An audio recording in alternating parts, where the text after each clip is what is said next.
All right, so we're getting ready to load up the truck. We're getting ready to go rescue another one. Stay tuned. It's gonna be fun. So right in the middle of all these other projects, we're gonna go grab a 6.5 dually with a service bed and see what we can accomplish with some of the parts off of that truck. Maybe we can get the 6.5 Suburban going and we can start rock crawling with that. We've got it on a set of 35s now, and we're looking to solid axle swap it and do some stuff with the transfer case, building a doubler from Off-Road Designs. So be looking for that in a future video.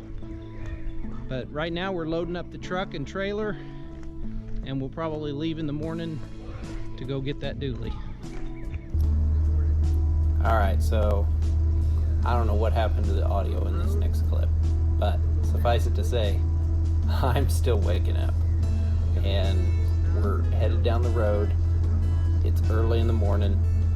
I don't even know if I still have my coffee, but we're gonna drop some stuff off at Arrow's garage and we're gonna pick up Joe and we're gonna take you along for the ride.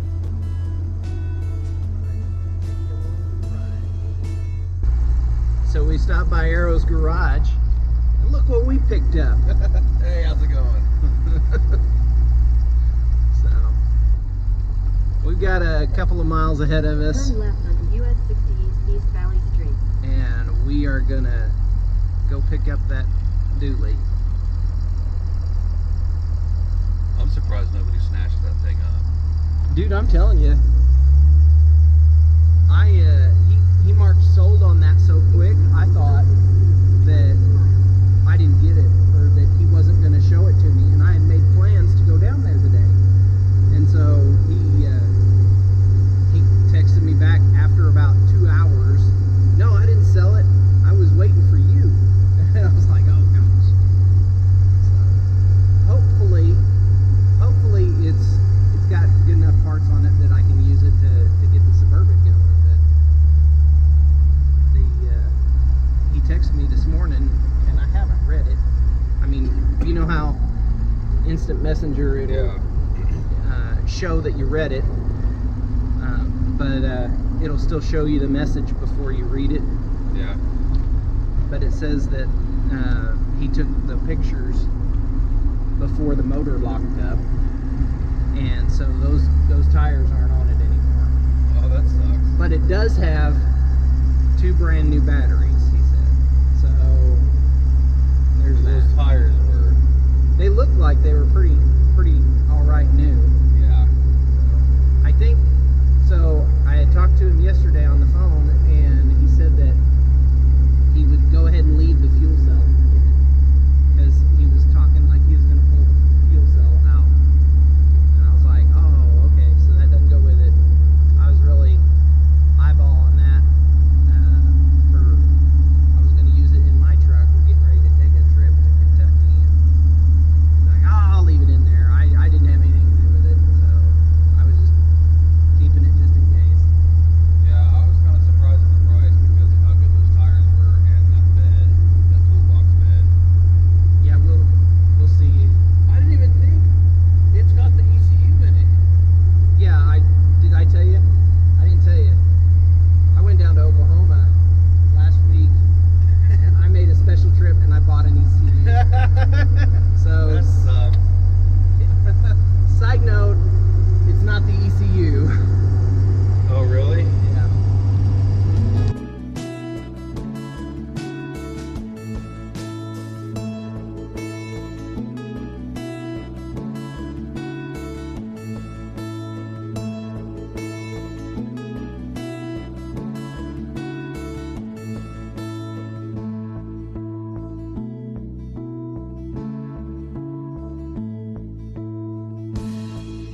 They said George bought one, but I can't remember.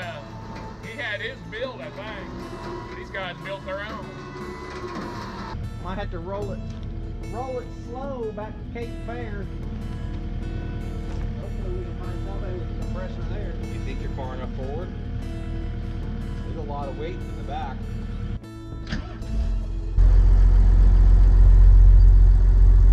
The Bluetooth device is connected successfully. Is it that obvious that it's from China? That cracks me up every time I hear that. Here's the idea. Okay, we've got a 6.5 truck with a locked up motor. We're gonna pull the engine out of it, maybe see what's wrong with it, maybe not. But we've also got a 97, or maybe it's a 96. 96 pickup that was originally 4-wheel drive, had a 4L60 behind it. And now we've pulled the motor out of it, and we're gonna reprogram that bad boy and stick it in that truck. Stay tuned, it's gonna be fun.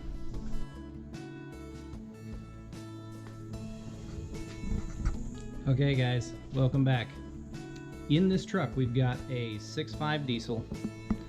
The motor's locked up, and so we're having a hard time disassembling it from the transmission. We can't rotate it and disconnect the torque converter, so we're going to have to slide the torque converter out of the transmission, still attached to the motor, or we've got to pull the transmission and the motor together and then disassemble it on the floor. I don't want to do that, so we're going to try and disconnect this and slide the torque converter out with it still attached to the engine. Then we'll disconnect the torque converter when it's out of the truck. That may be fun too, but we're going to try and do it that way. So here we go.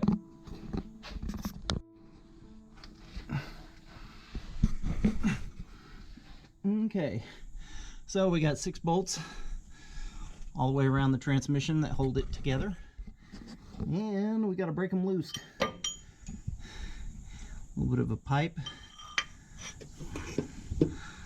It's okay, it's a Craftsman.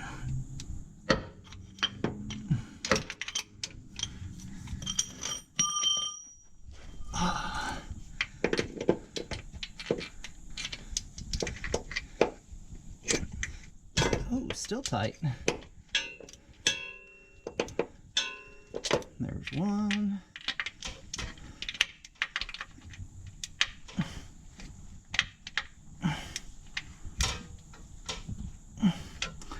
Need the pipe again.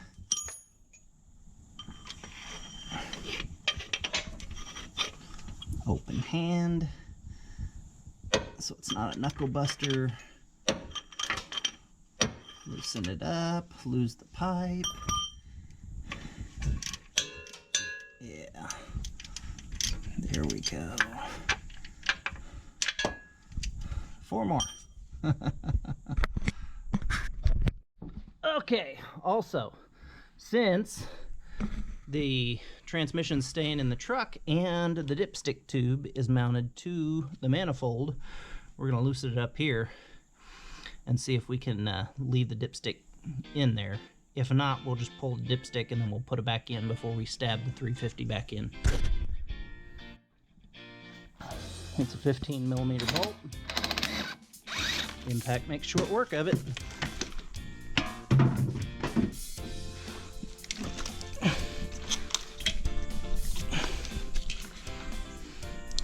Save that nut right there with all the others.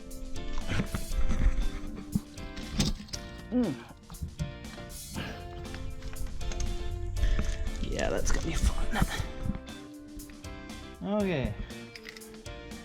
Don't forget to disconnect the wiring harness.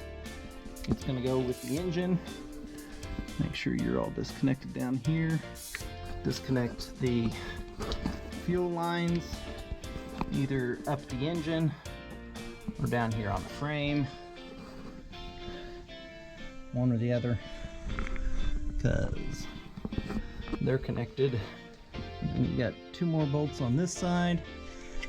Some of them hold brackets, so you got a 13 millimeter for the nut, 14 millimeter for the stud nut thing, bolt. Yeah, and then we'll be ready to lift the engine out. Okay, on this particular engine, you can see I have the glow plug relay removed. We had to use that part, and so I am getting these top 2 bolts from the top side. Again, 13 for the nut, 14, or I think I had to use a 9/16 on one of them. Maybe it was a little bit deformed or something, but last 2. Okay, so up here we've got all the transmission bolts disconnected. You still have 2 locator pins in there, so it's safe. You want to disconnect your wiring harness. If you're going to leave the harness with the engine, great. If not, you got to disconnect the harness from the engine and tuck it up so it's there. If you're going to leave the harness with the engine like we are, you disconnect it at the firewall. It's T25 for T30 Torx, something like that. And then if you unbolt this fuse block and take all the fuses out, there's just enough room to slide it underneath there without having to disconnect your brake booster. Otherwise, you disconnect the brake booster from the master, and you can tuck it kind of through there. On a regular vacuum, it's real easy because you don't have these power steering lines, and you can just take the whole harness without taking the fuses or anything out, and fold it over, bolt it back together, and you're good to go. But on the diesel with the Hydro Boost, it's easier just to remove the fuses, tuck it underneath there, and then fold it over, because it's not that big. I mean, it's big and it's a little bit of a chore, but it's not too bad. So we're ready to pull the engine. All right. So now you guys are on the tripod.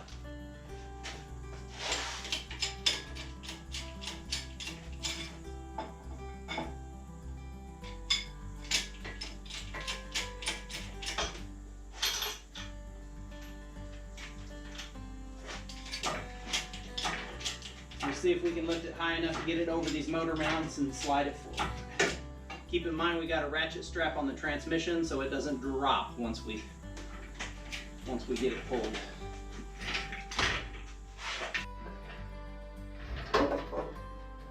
Okay, so now is the time to double check, make sure you have everything disconnected. Take and tuck your transmission wiring harness up over the engine. Starter wires, starter's removed already. Yeah, dipstick's fine where it's at. Fuel lines are disconnected. We're ready to pick it up a little higher, and I'm gonna set you back down. We're gonna pull this.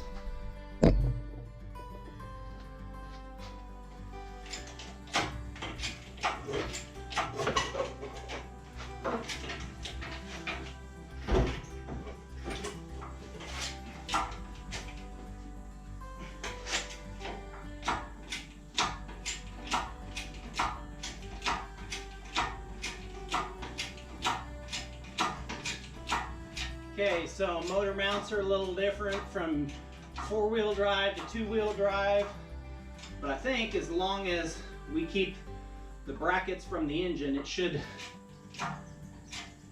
all go over just fine. Playing Legos with Chevy trucks.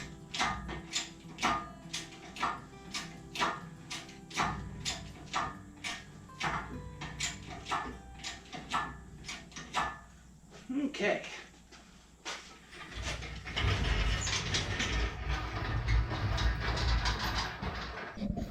I I think we can get a wrench back in there to get to some of those torque converter nuts, bolts, whatever you call them. Oh, yeah. Yeehaw!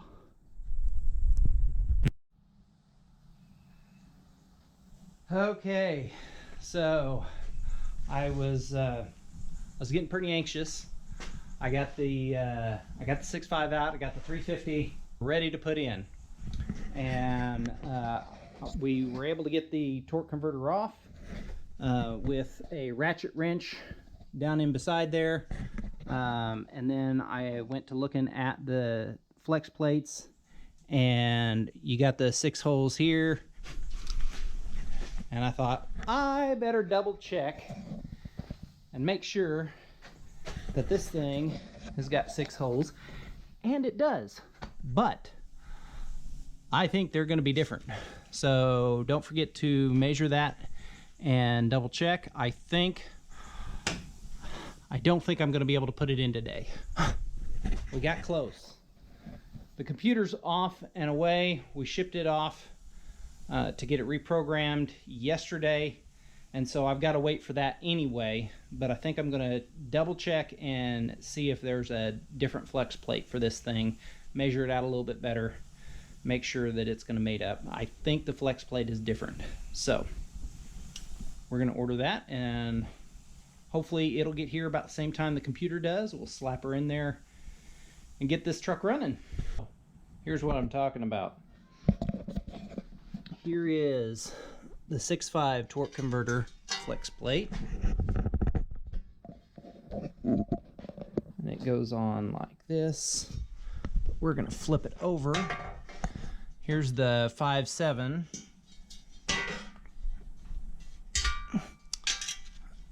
and when we try to match this up, the diameter's the same, and we have 1, 2, 3 that match, and 1, 2, 3 that don't.